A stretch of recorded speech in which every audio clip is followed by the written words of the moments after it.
Saya masuk dulu ke sini, ini penting barangkali.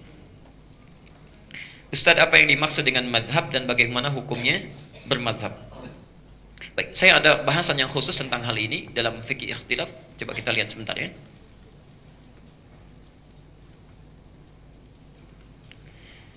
Bismillah. Baik. Bagi yang ingin copy nanti filenya boleh ya.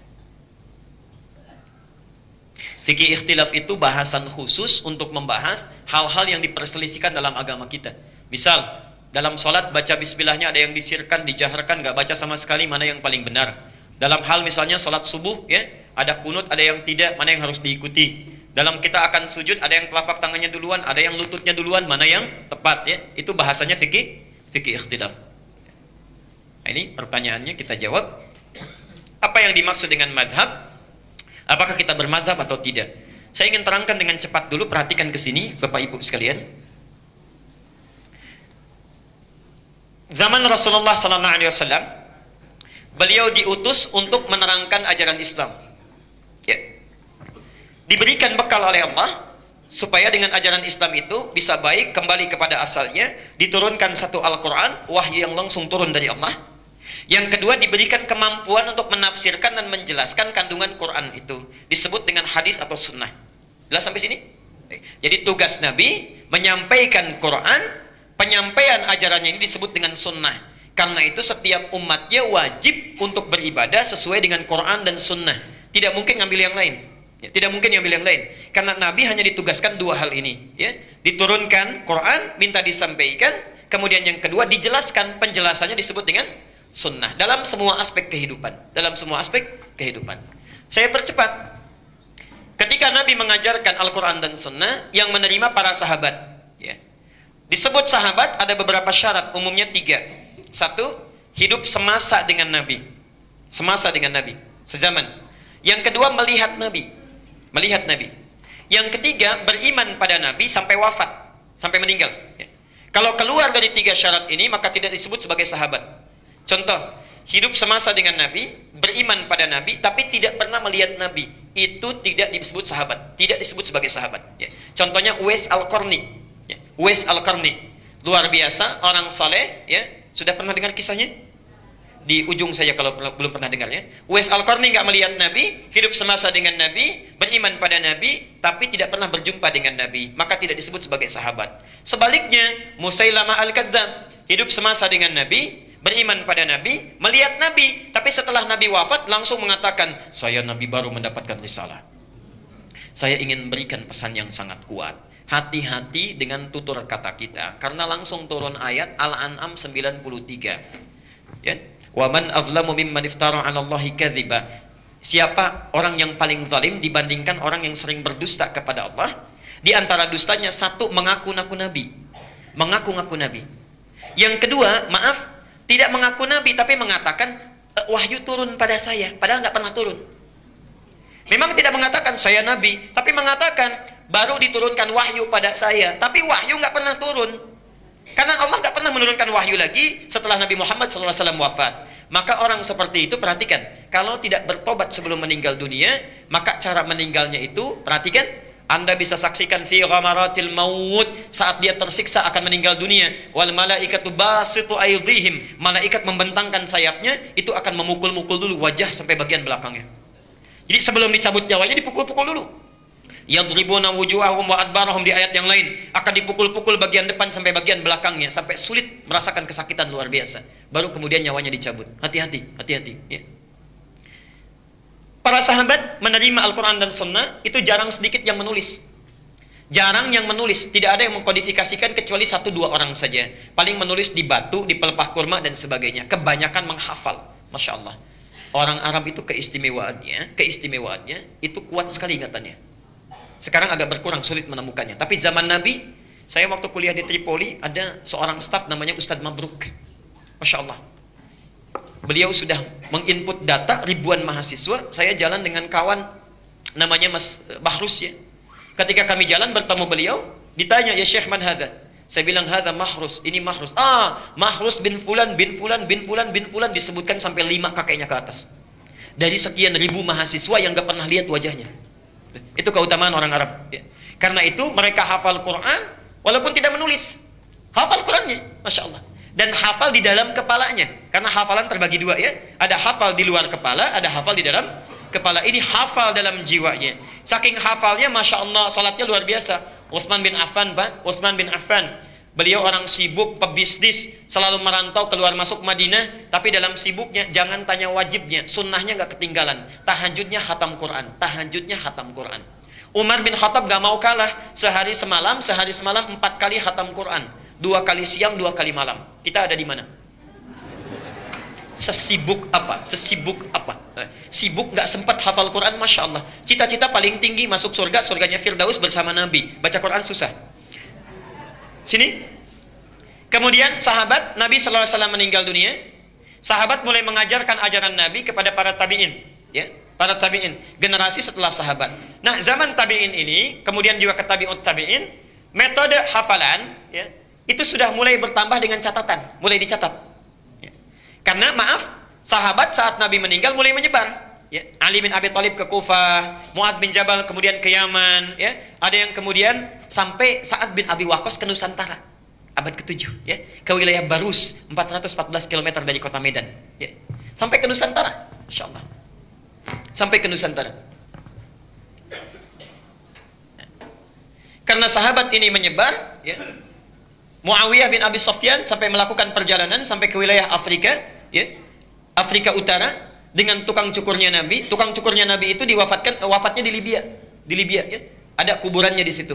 Kemudian Muawiyah, Amr bin As, ya, melakukan perjalanan. Muawiyah bin Abi Sufyan juga kemudian ada masjidnya di Syria, ya.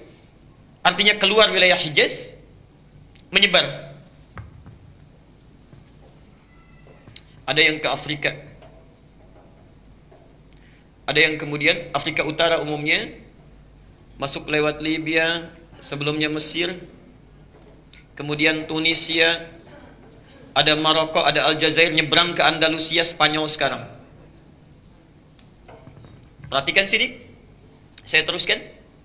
Kemudian ada sebagian lagi ke wilayah Persia. Persia bukan Arab, Irak, Iran itu bukan Arab. Bukan Arab, ya. Ada yang ke Irak, ada yang ke macam-macam. Ada yang selanjutnya dari mulai ke Yaman, Hadramaut, Mu'adz bin Jabal sampai dengan ke Asia. Ada yang ke Asia. Nah, karena negara-negara ini bukan bagian dari negara Arab, sudah menyebar, maka maaf, satu pemahaman terhadap Islamnya nggak sama dengan generasi sebelumnya. Kekuatan hafalannya berbeda. Maka cara mereka belajar dari sahabat untuk menguatkan hafalan dan meyakinkan ditambah dengan catatan. Mulailah mengkodifikasikan ajaran-ajaran Nabi. Jelas sampai di sini? Pelan-pelan. Nah, generasi yang belajar langsung dari para sahabat, tabi'in dan dari tabi'ut tabi'in, langsung belajar dari mereka, kemudian menghimpun, itu dibatasi sampai dengan tahun 200 Hijrah. Sampai tahun 200 Hijrah. Ya. Jadi generasi emas itu yang menghimpun langsung murni dari sumbernya sampai tahun 200 Hijrah. Itulah yang dikenal dengan ulama salafus saleh. Salafus saleh. Di antara salafus saleh itu yang paling bersinar, yang ingatannya sangat kuat, kemampuan nalarnya tajam, hebat dalam merumuskan, ada 4 orang ulama. 4 ulama. Siapa mereka? Saya percepat. Satu di antaranya Abu Hanifah, ya. An-Nu'man bin Bashir, yang lahir tahun 80 Hijrah, wafat tahun 150 Hijrah. Ya. Beliau berada di daerah Irak, ya, di Irak. Kemudian Malik bin Anas, ya, lahir tahun 93 Hijrah, wafat tahun 179 Hijrah. Itu tinggal sampai meninggalnya di Madinah terus. Di Madinah, tidak pernah keluar. Ini ahli hadis. Ya. Kemudian ada Muhammad bin Idris, kakeknya yang ke-9 namanya Asy-Syafi'i. Dikenal dengan Imam Asy-Syafi'i, lahirnya tahun 150 Hijrah. Abu Hanifah meninggal, yang ini lahir. Bu, ingat Bu ya, ini saya berikan motivasi. Imam Asy-Syafi'i saat lahir, itu lahirnya di Gaza. Di Gaza. Lahir tumbuh, ayahnya meninggal. Tinggal ibunya, Pak, tinggal ibunya. Punya cita-cita orang tuanya supaya anak ini menjadi ulama besar. Sumber ilmu ada di Mekah, digendong jalan kaki oleh ibunya, digendong dengan alas kaki yang terbatas sampai ke Mekah. Dari Palestina di Gaza ke kota Mekah, kalau pakai bis sehari 2 malam, itu jalan kaki ibundanya. Dibawa tawaf. Ada halaqah ulama didudukan di situ. Setelah mendengar dibawa lagi sampai meninggalnya. Sampai sekarang dikenal sebagai ulama besar. Kalau ada jasa yang luar biasa, itu ibundanya. Bayangkan, tidak ada mobil, tidak ada motor, tidak ada pesawat, perbatasan luar biasa, perbekalannya juga terbatas, dibawa digendong sampai ke Mekah jadi ulama besar. Antum, para ibu, Masya Allah, kendaraannya ada, motornya ada, mobilnya ada, handphonenya ada, segalanya ada. Kalau dengan semua fasilitas itu belum bisa menjadikan dan mengkader serta mendidik anak menjadi lebih daripada Imam Asy-Syafi'i, dengan fasilitas apa lagi yang dibutuhkan supaya anak-anak kita dekat dengan Allah? Ahmad bin Hanbal, muridnya Asy-Syafi'i, tahun 164 Hijrah, wafat 241 Hijriah. Nah, Bapak Ibu sekalian, keempat ulama inilah yang kemudian menghimpun, sekali lagi, menghimpun semua ajaran-ajaran Nabi yang disampaikan pada para sahabat, termasuk juga kepada para tabi'in, ditulis oleh mereka di kitab-kitabnya. Nah, ini yang paling penting. Lihat sini.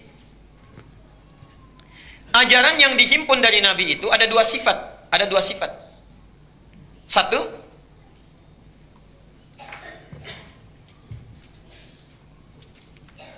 yang sifatnya satu jenis.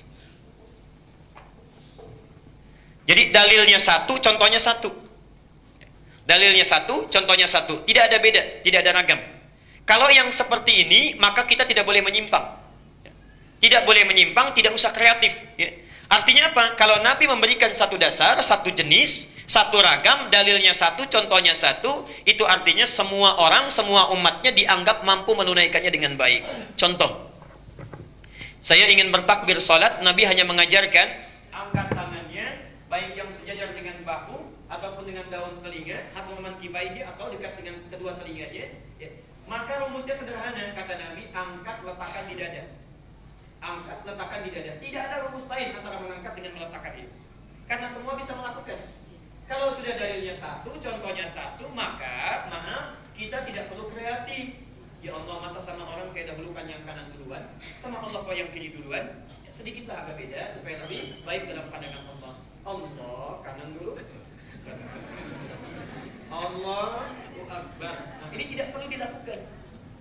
Ya Allah, kok nggak enak, salam itu kan artinya berbagi ke kanan, berbagi ke kiri.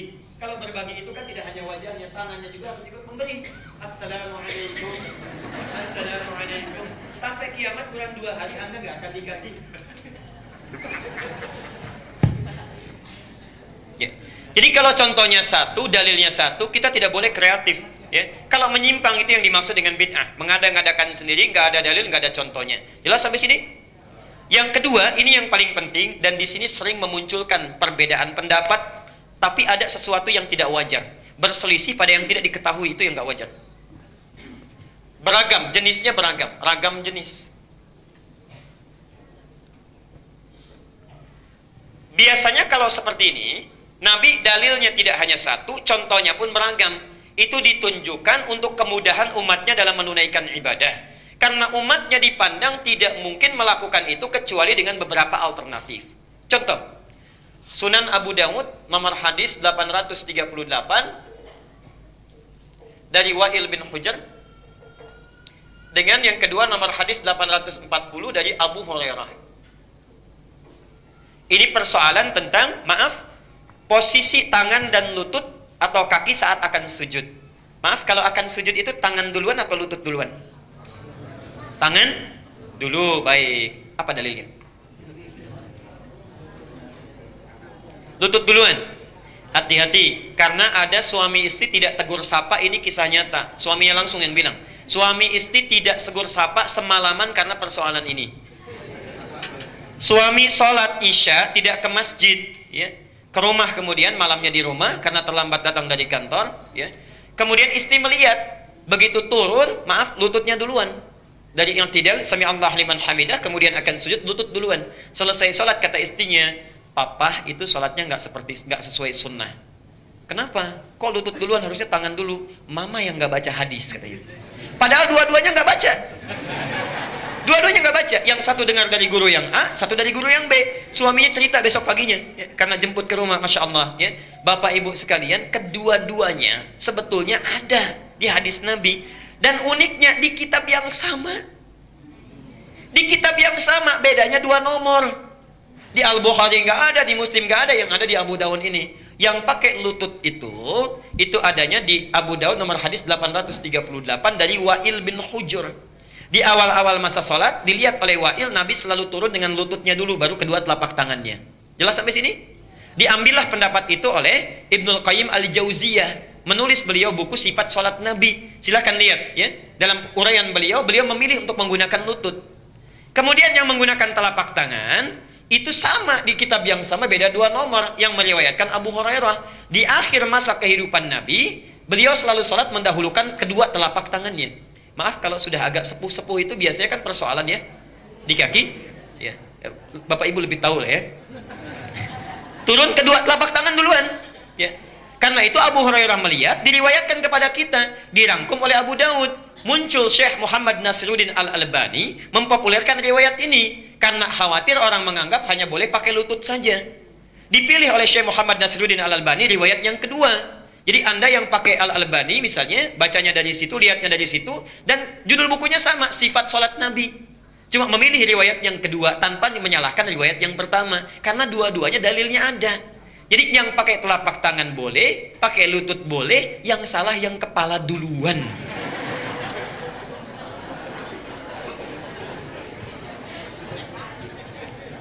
Belum apa-apa sudah rame, ya, ini yang benar, ini yang salah. Kalau dua-duanya ada hukum, sumbernya ada, dalilnya dari Nabi, maka itu prinsipnya kemudahan. Karena nggak bisa.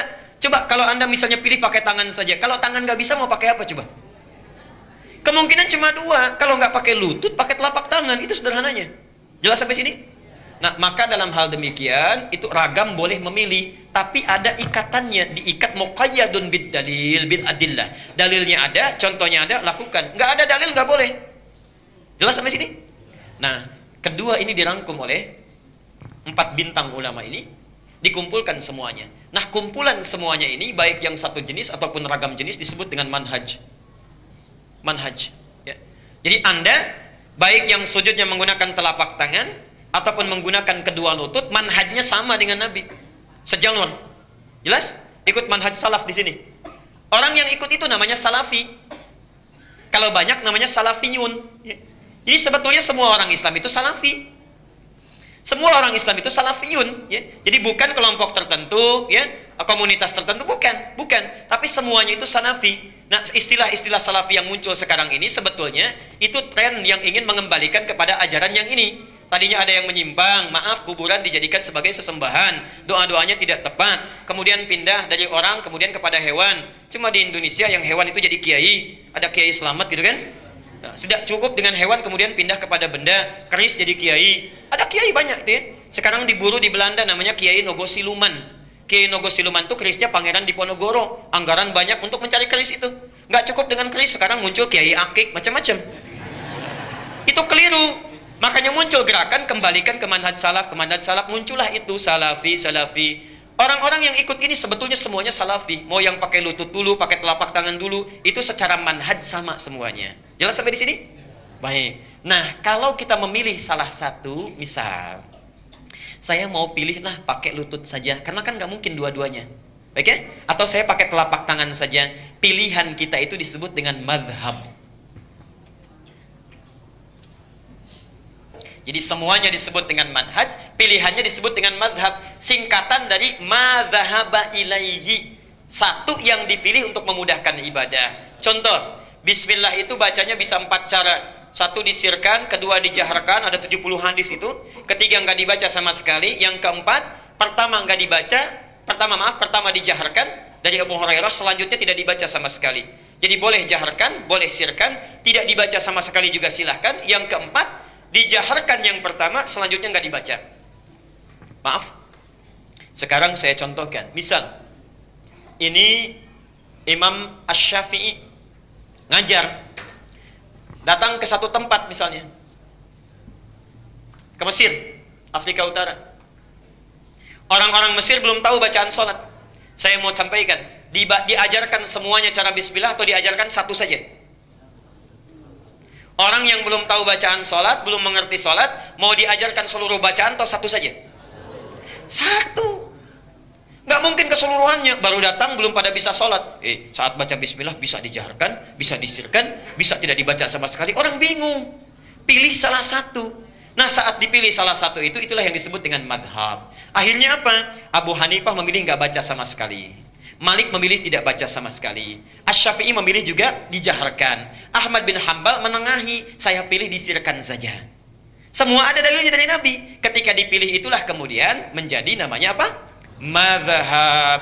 Guru-guru ini mengajarkan turun murid-muridnya. Ini diantaranya.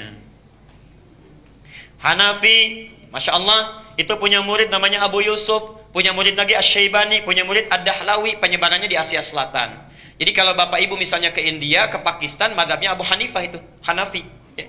Jadi kalau Bismillah itu pasti nggak pakai sama sekali. Kunut nggak pakai kunut, nggak ada kunut subuh, nggak ada. Ya. Itu Abu Hanifah pilihannya, mazhabnya. Maliki punya murid Ibnu Wahab. Ibnu Wahab punya murid namanya Suhnun. Suhnun punya murid sampai sekarang masih hidup, Syekh Ar-Rabiti. Tinggalnya di Libya. Alhamdulillah saya pernah langsung belajar kepada beliau. Matanya tidak bisa lihat, tapi mata hatinya sangat tajam. Satu kali kami membacakan kitab, kawan kami membacakan. Begitu membacakan kitab, kata Syekh kami ini, Syekh Ar-Rabiti, "Kif ya bunai, tilka nuqtah wa laysatil fasilah." Anakku tolong berhenti di situ, itu katanya titik bukan koma. Kata muridnya, "Syekh, tapi di sini koma." Bukan, itu bukan koma tapi titik. Barangkali ada noda di situ ke bukunya. Itu terbitan mana? Terbitan sekian. Iya betul, itu halaman sekian, paragraf sekian, baris sekian, huruf nomor sekian. Kalau Anda tidak percaya, bandingkan dengan kitab yang lainnya. Itu Syekh Ar-Rabiti. Masya Allah. Maaf ya, buta matanya karena saking banyaknya baca. Tahajud tidak henti-henti, puasanya rajin, ahli fikih, mata buta karena banyak membaca untuk mendekatkan diri kepada Allah. Antum dikasih mata sampai sekarang bisa lihat, baca Quran aja susah. Sudah susah tahajud, Masya Allah. Yang sunnah tertinggalkan, yang wajib terlambat, cita-cita masuk surga, surganya Firdaus bersama Nabi, ingin melihat Allah langsung, bagaimana?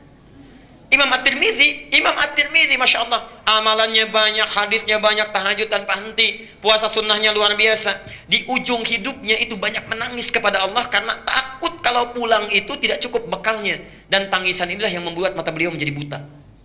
At-Tirmidzi menangis sampai buta matanya karena takut pulang kepada Allah membawa salah.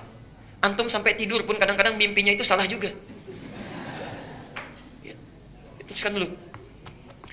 Afrika Utara penyebarannya. Jadi kalau Anda ke Afrika Utara, Libya, Tunisia, Aljazair, Maroko, nyebrang dikit Eropanya, Italia, Prancis, Spanyol, itu Maliki mazhabnya. Yang kalau bismillahnya nggak dibaca langsung, kunutnya ada tapi disirkan sebelum ruku. Ya, kalau dalam salat subuh itu Maliki, Tapi Syekh Maliki ini nggak pernah keluar Madinah. Murid-muridnya yang datang ke Madinah. Ya, murid-muridnya itu yang tarawihnya sampai 33 kali itu Maliki. Sampai sekarang di Madinah itu 33. Ya, sampai sekarang. Dilengkapkan jadi 36. Ya. Kalau di Mekah 20 sampai dengan 23. Ya. Lihat Asy-Syafi'i punya murid Al-Buwaiti. Asy-Syafi'i ini muridnya Imam Malik. Masya Allah, datang ke tempat Imam Malik salah jadwal. Bukan karena salah tidak tahu, bukan. Karena berangkat jauh-jauh, jalan kaki Pak Ibu. Gak ada mobil, gak ada motor, gak ada kendaraan, jalan kaki ke tempatnya Imam Malik di Madinah, ingin mendapatkan pelajaran kitab Al-Muwatta. Misal, Imam Malik jadwalnya itu hari Rabu. Imam Syafi'i nyampe di sana hari Selasa karena jalan kaki jauhnya itu. Begitu datang ke situ, berdiri, itu sadar beliau, bukan jadwalnya menunggu di depan pintu seharian. Di depan pintu seharian, Masya Allah. Tidak dibukakan pintu karena bukan jadwalnya. Begitu tiba hari Rabunya itu, ya, ilustrasinya, tiba-tiba Imam Malik langsung mengatakan kepada pembantunya, kepada khadimnya, "Iftah," katanya, "ilbab, bukalah pintu itu, di depan sudah ada seorang pemuda menunggu." Padahal Imam Malik tidak pernah lihat. Buka pintu, di depan sudah ada seorang pemuda menunggu. Begitu dibuka, datang Imam Asy-Syafi'i itu, ditanya, ya, "Ada keperluan apa?" katanya. "Punya hajat apa?" Kata beliau, "Saya ingin belajar hadis dari Anda." Kata Imam Malik, "Apa yang sudah kamu punya?" Kata Imam Asy-Syafi'i, "Hafidhul Muwatta." Saya sudah hafal kitab Al-Muwatta. Jadi menunggu di depan pintu syekhnya itu sambil menghafalkan kitab Al-Muwatta yang tebalnya itu 2 kali buku ini dalam semalaman hafal. Imam Asy-Syafi'i. Dalam semalaman hafal itu Imam Asy-Syafi'i. Dan dalam keadaan jadi guru besar pun masih tawadhu juga. Guru sedang istirahat, gak diganggu, ditunggu sampai besoknya. Antum taklimnya di mana-mana, terbuka tempatnya, tidak ada halangan, kendaraannya ada, datang bukan hanya 1 hadis, 10 hadis kadang-kadang disampaikan, masih nggak mau datang juga. Masya Allah, ya. Dengan cara apa lagi mesti dibimbing? Bahkan ada satu lagi yang tidak disebutkan di sini. Masya Allah, ada orang datang ke tempatnya Imam Malik, itu jual rumah, jual tanah demi belajar 1 hadis. Datang ke Imam Malik ditolak, gak mau pulang. Kata Imam Malik, "Cambuk orang itu." Ke pembantunya, "Cambuk." Begitu dicambuk sekali, 2 kali, 8 kali, Setelah dicambuk 8 kali, orang ini merintih mengatakan, "Anda zalim Syekh," katanya. Kata Imam Malik, "Kenapa? Saya sudah jual tanah, jual rumah untuk kesini belajar hadis, tapi Anda pukuli saya, Anda zalim. Lalu apa mau kamu? Sesuai dengan jumlah cambukan tadi, berikan saya 8 hadis." Diberikan oleh Imam Malik 8 hadis untuk membayarnya. Kata orang tadi, "Syekh, kurang, tolong cambuk lagi sebanyak-banyaknya. Tolong cambuk lagi sebanyak-banyaknya." Orang mau ngambil hadis 8 saja, mau dicambuk dulu. Antum datang ke sini saking mudahnya, dikasih air minuman juga, disediakan snack juga kalau malam Jumat, belum mau juga belajar, dengan cara apa lagi? Cita-cita masuk surga, surganya Firdaus bersama Nabi, ingin melihat Allah tanpa hijab, Masya Allah. Punya murid namanya Al-Buwaiti, Buwaiti punya murid namanya Al-Bukhari. Jadi Imam Al-Bukhari yang nulis kitab Sahih, ya, Sahih Al-Bukhari itu muridnya Al-Buwaiti, madhabnya Syafi'i. Kemudian Wahbah Az-Zuhaili, saya pernah bertemu beliau di Tripoli, ya. Ini orang Syria, sampai sekarang masih hidup. Di antara karyanya Al-Fiqhul Islami wa Adillatuhu, ya. Wahbah Az-Zuhaili, penyebarannya Asia Tenggara banyaknya, umumnya Asia Tenggara. Kemudian Ahmad bin Hanbal Hambali, punya murid namanya Al-Athram, punya murid lagi Syekhul Islam Ibnu Taimiyah, ya, itu Hambali. Kemudian Ibnu Qayyim Al-Jauziyah sampai berakhirnya di Syekh Al-Albani. Penyebarannya di Teluk, ya. Sekarang di Saudi Arabia, misal di Uni Emirat Arab, di Qatar, itu umumnya mazhabnya Hambali. Yang kalau sholat bismillahnya disirkan, ya, nggak ada kunutnya kecuali nazilah dan sebagainya, itu Hambali. Jelas sampai di sini? Nah, Indonesia apa?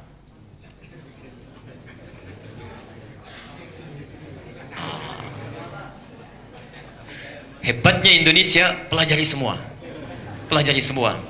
Maka guru-guru kita itu, Masya Allah, ada yang datang ke Afrika Utara belajar ke Mesir, ya. Ada datang ke Asia Selatan, ke Pakistan. Ada datang ke Timur Tengah, ke Mekah, Masya Allah. Ada yang ke Madinah, macam-macam. Dan itu sudah dulu berlangsung.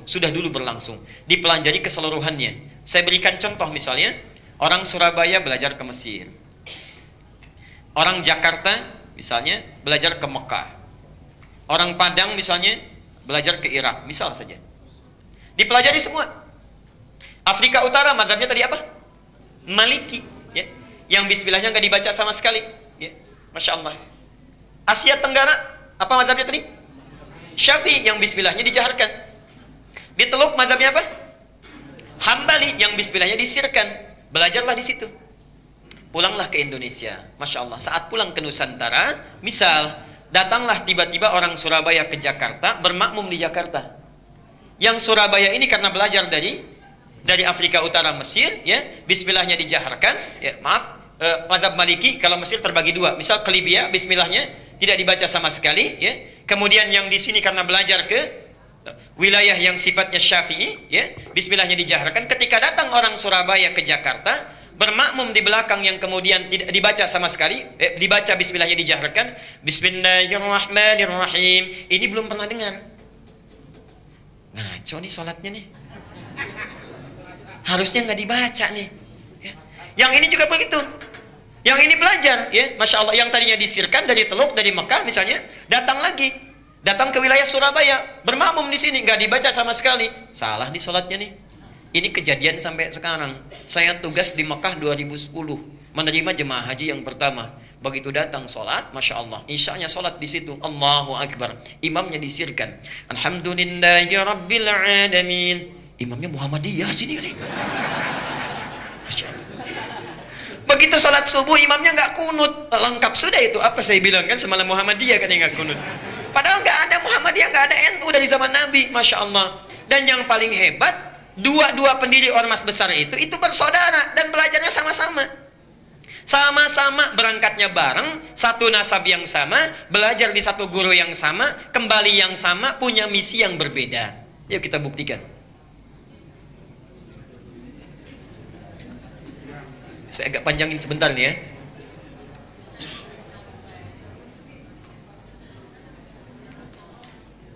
Satu, namanya Kiai Haji Muhammad Hashim Al-Ash'ari.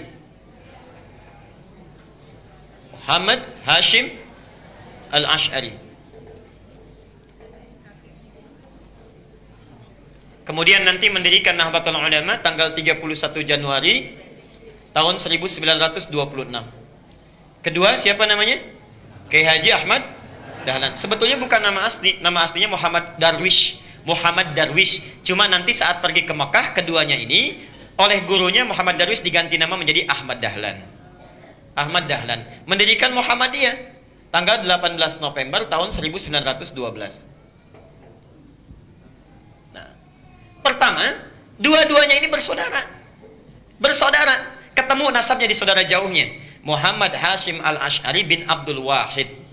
Bin Abdul Wahid bin Abdul Halim. Abdul Halim nama aslinya Pangeran Bernawa, Pangeran Benawa. Bin Abdurrahman. Abdurrahman nama aslinya Sultan Hadiwijaya, dikenal dengan Joko Tingkir. Bin Abdul Fattah bin Abdul Aziz bin Abdullah bin Maulana Ishaq. Siapa Maulana Ishaq itu? Bapaknya Raden Ainul Yakin yang dikenal dengan Sunan Giri. Bertemulah nasabnya di Maulana Ishaq. Maulana Ishaq. Nanti kita jelaskan siapa Maulana Ishaq ini. Kiai Haji Ahmad Dahlan, ini nasabnya nyambung ke sini Maulana Ishaq. Kiai Haji Ahmad Dahlan bin Kiai Haji Abu Bakar, bin Kiai Haji Ilyas, bin Kiai Sulaiman, bin Kiai Murtada, bin Demang Jurang Juru Kapindo, bin Demang Jurang Juru Sapisan, bin Kiai Gerbek, bin Maulana Ishaq. Sini. Maulana Ishaq. Bertemu di sini. Ya. Siapa Maulana Ishaq ini? Adalah satu dari dua anaknya Syekh Ahmad Jumadil Kubra yang membawa Islam, asalnya dari Mesir, datang dengan 8 orang temannya atas perintah dari kekhilafahan Turki supaya datang ke Nusantara memberikan nilai-nilai Islam. Namanya Ahmad Jumadil Kubra. Punya 2 orang anak, satu Maulana Ishaq, yang kedua Syarif Abdullah. Syarif Abdullah. Maulana Ishaq ini nanti yang akan melahirkan 2 keturunan ini. Syarif Abdullah ini tinggalnya di Mesir, tidak ikut ke Nusantara. Tapi nanti pada tahun sekitaran awal abad ke-15 akan bertemu dengan seorang perempuan luar biasa yang sudah masuk Islam, anaknya Prabu Siliwangi. Prabu Siliwangi itu siapa? Nama aslinya Pamenah Rasa. Pamenah Rasa punya kekuasaan yang luar biasa, luas ya. Kalau dari Cirebon batas Jawa Tengah sampai dengan ke ujung wilayah Banten, ibu kotanya di Bogor. Dulu namanya Pamenah Rasa. Pamenah Rasa ini dulu inspeksi datang ke wilayah Subang pada masa itu sampai dengan ke Karawang. Di Karawang itulah bertemu dengan seorang perempuan yang bersih luar biasa, cantik, taat, sedang baca Quran. Muridnya Syekh Hasanuddin. Syekh Hasanuddin itu karena dulu menimba ilmu Qurannya di Mekah, dikenal dengan Ummul Qura, maka disebut dengan Syekh Qura. Syekh Qura. Siapa perempuan ini? Namanya Nyai Subang Larang. Nyai Subang Larang. Jatuh cinta dengan Nyai Subang Larang, menikahlah dengan beliau ini. Setelah menikah, pada tahun 1423, memiliki keturunan pertama laki-laki, diberi nama dengan Walang Sungsang. Walang Sungsang. 1426 punya anak yang kedua, perempuan, diberi nama Nyai Rara Santang. Rara Santang. 1427 lahir anak yang ketiga, diberi nama dengan Raja Sengara. Raja Sengara. Nah, kakak ini, 2 kakaknya, Walang Sungsang dengan Rara Santang, kemudian muncul satu masa ingin berhaji. Datanglah ke kota Mekah. Ya. Kemudian mereka datang ke Mekah setelah menunaikan ibadah haji, berganti nama. Ini Walang Sungsang menjadi Ki Abdullah Iman. Kan yang ini ya, Abdullah Iman namanya. Gelarnya Ki Samadullah. Gelarnya Ki Samadullah. Kiai Samadullah. Samadullah. Ini Rara Santang berganti nama menjadi Syarifah Mudaim. Syarifah Mudaim. Saat akan pulang di jalan bertemu dengan Syarif Abdullah. Syarif Abdullah langsung meminang Syarifah Mudaim untuk dijadikan istrinya. Menikahlah kedua orang ini, lantas berangkat ke Mesir. Di Mesir kemudian mereka menyatu, bersama-sama berumah tangga, melahirkan seorang anak namanya Syarif Hidayatullah. 20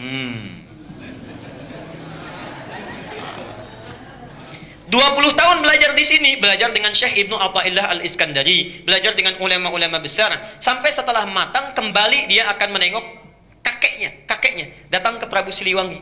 Ya. Karena kakeknya tinggal di wilayah Jati, diberikan kekuasaan di situ, diangkatlah dan dikenal dengan Sunan Gunung Jati di kemudian hari. Itulah Syarif Hidayatullah, keturunan dari sini.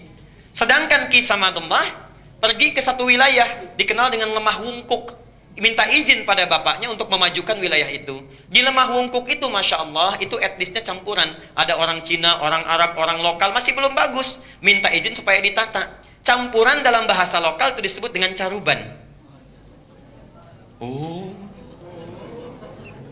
caruban.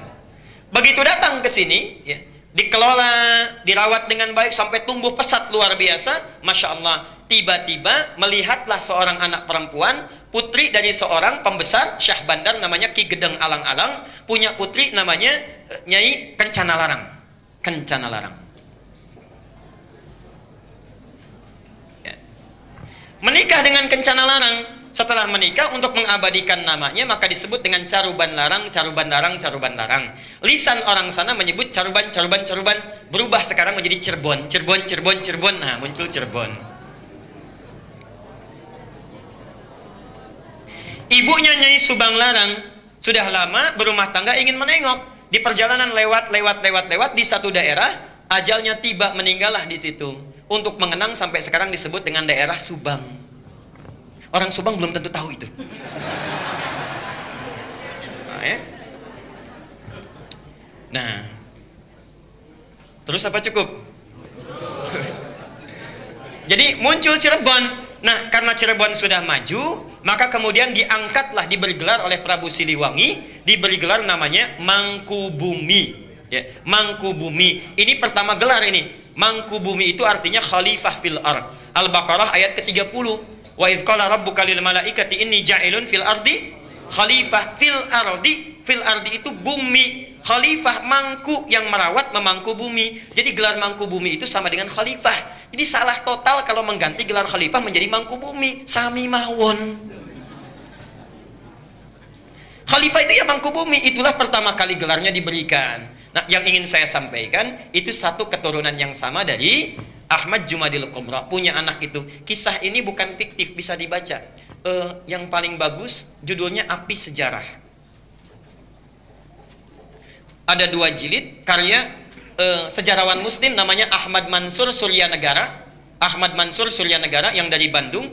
Jilid yang pertama warnanya hitam, halaman 148. Itu dimulai di situ kisahnya. Yang punya bukunya silahkan. Nah, apa hubungannya dengan yang paling atas? Kiai Haji Ahmad Dahlan, Kiai Haji Muhammad Hashim Asy'ari itu berangkatnya bareng, satu keturunan, berangkat bareng. Di Makkah itu berguru pada seorang ulama besar, alim luar biasa dari Minangkabau, namanya Syekh Ahmad Khatib Al-Minangkabawi. Syekh Ahmad Khatib Al-Minangkabawi. Ada juga yang menyebutkan riwayat dari Sambas, Syekh Ahmad Khatib As-Sambasi. Belajar dari situ, setelah selesai, dua-duanya punya keunikan. Kiai Haji Ahmad Dahlan itu senang sekali praktek. Ya, tidak terlalu banyak teoritis. Langsung praktek. Begitu pulang ke Nusantara, langsung mempraktekkan ajaran-ajarannya, membuat persyarikatan, kemudian persyarikatan Muhammadiyah. Muhammad itu nama Nabi, Yah itu nisbah, mengikuti. Jadi ingin memperbaiki keadaan seperti sesuai dengan Nabi. Bikin rumah sakit, bikin sekolah dan sebagainya, praktek dakwah. Kiai Haji Hashim Asy'ari, Muhammad Hashim Al-Asy'ari, Masya Allah, beliau itu senang nulis kitab. Beda dengan Ahmad Dahlan. Menulis kitab sampai ada 19 karya beliau dihimpun di satu kitab besar. 19 kitab, dari mulai pertama adab dalam menuntut ilmu, kedua risalah Ahlussunnah wal Jamaah, ada kitab An-Nurul Mubin fi Mahabbati Sayyidil Mursalin, sampai 19 kitab. Masya Allah. Jadi akan menyeimbangkan, saudaranya praktek, yang satu memberikan teorinya. Itu asalnya. Dan kalau Anda baca buku aslinya, kitabnya, Masya Allah, itu sama persis, gak ada bedanya. Aliran-aliran menyimpang yang di tanah Jawa disebutkan sama sekali. Misal, risalah Ahlussunnah wal Jamaah buka halaman ke-9.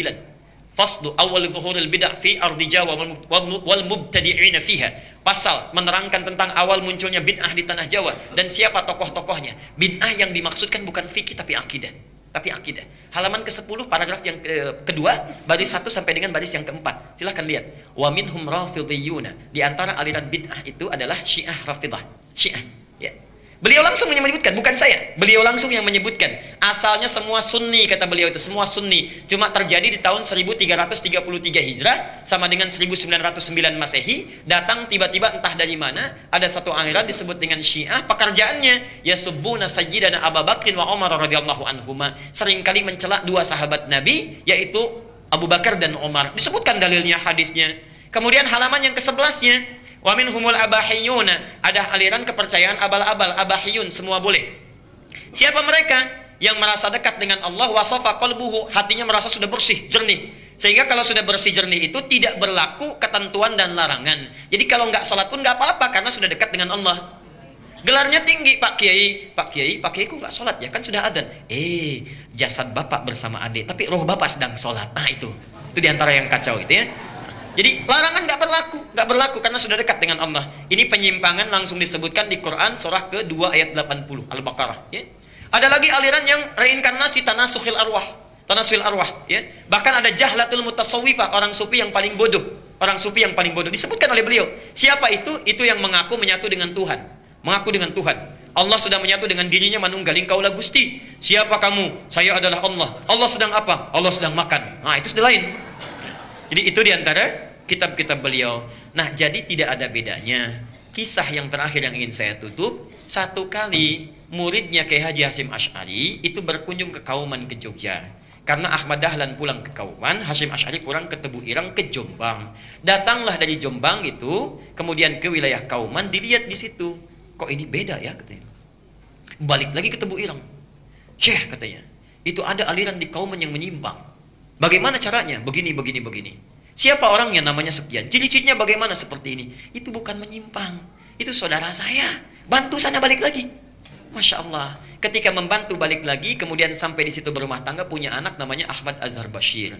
Sampai kemudian jadi pimpinan pusat Muhammadiyah. Yang digantikan oleh Amin Rais, digantikan oleh Syafi'i Ma'arif, digantikan Din Samsudin. Agustus nanti mau muktamar itu. Ya, mau diganti lagi karena sudah 2 periode. Saya baca itu. Jadi saya tahu itu, ya. Sama juga NU juga begitu, sama sampai sekarang sampai Aqil Siraj, ya. Hasyim Muzadi digantikan Aqil Siraj, sekarang mau nyalon lagi yang kedua itu, ya. Jadi insya Allah baca. Dengan membaca itu menambah wawasan kita, jadi paham, bersikap kita bijak. Saya semua dibaca, walaupun yang dibaca itu tidak semua harus diamalkan. Saya baca, informasi saya baca. Bapak Ibu mau tanya apa saja, insya Allah kalau tahu saya jawab. Tanya musik, saya nggak pernah main musik, saya nggak suka. Dan bukan bagian dari hal yang penting. Tapi teorinya saya hafal. C, D, E, F, G, A, B, C, D, F, G, D, F, G, A, B, C, D, A, B, C, D, F, G, A, B, C, A, B, C, E, B, C, F, G, A, B, B, C, B, C, A, B, C, A, B, C, saya tahu itu. Ya. Jadi bersikap dengan baik. Saya kira kita cukupkan dulu ya untuk hari ini karena kita harus berpindah tempat juga. Jadi barangkali itu materi kita untuk hari ini. Mudah-mudahan Allah memberikan keberkahan kepada kita semuanya. Dan semoga dengan pertemuan kita, sebagian dari pertanyaan yang belum terjawab nanti akan disimpan, mudah-mudahan bisa dijawab di pertemuan yang akan datang. Saya sebelum akan akhiri, yang pertama, ada 3 pengumuman dari saya. Yang pertama, saya minta anak yang paling kecil, laki-laki. Ada 2 orang, yang paling kecil. 2 orang. Laki-laki. 1, 2. Yang paling kecil, usianya yang paling kecil. Sini maju ke depan. Boleh sama bapaknya di bawah. Bapaknya aja boleh. Saya punya hadiah. Satu lagi, mana satu lagi itu? Satu lagi Pak, maju Pak. Ya itu ya. Satu lagi ada.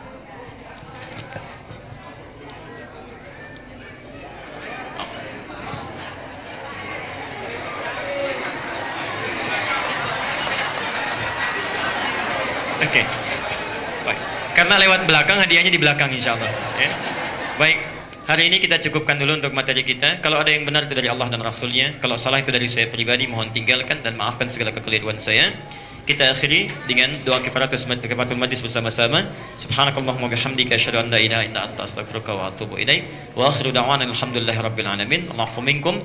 Sebelum saya tutup dengan salam, ada himbauan tadi disampaikan kepada saya supaya Ramadan kita lebih bermakna, banyak bacaannya. Ada himbauan bagi yang ingin memperbanyak amal ibadahnya di masjid ini, bisa menitipkan buku dengan judul apapun yang sekiranya bisa dibaca, ya. Kalau Anda datang misalnya 1 orang bawa 1 buku, kan banyak yang bisa dibaca, ya. Jadi tadi ada masukan yang sangat positif saya sampaikan. Terima kasih. Assalamualaikum warahmatullahi wabarakatuh.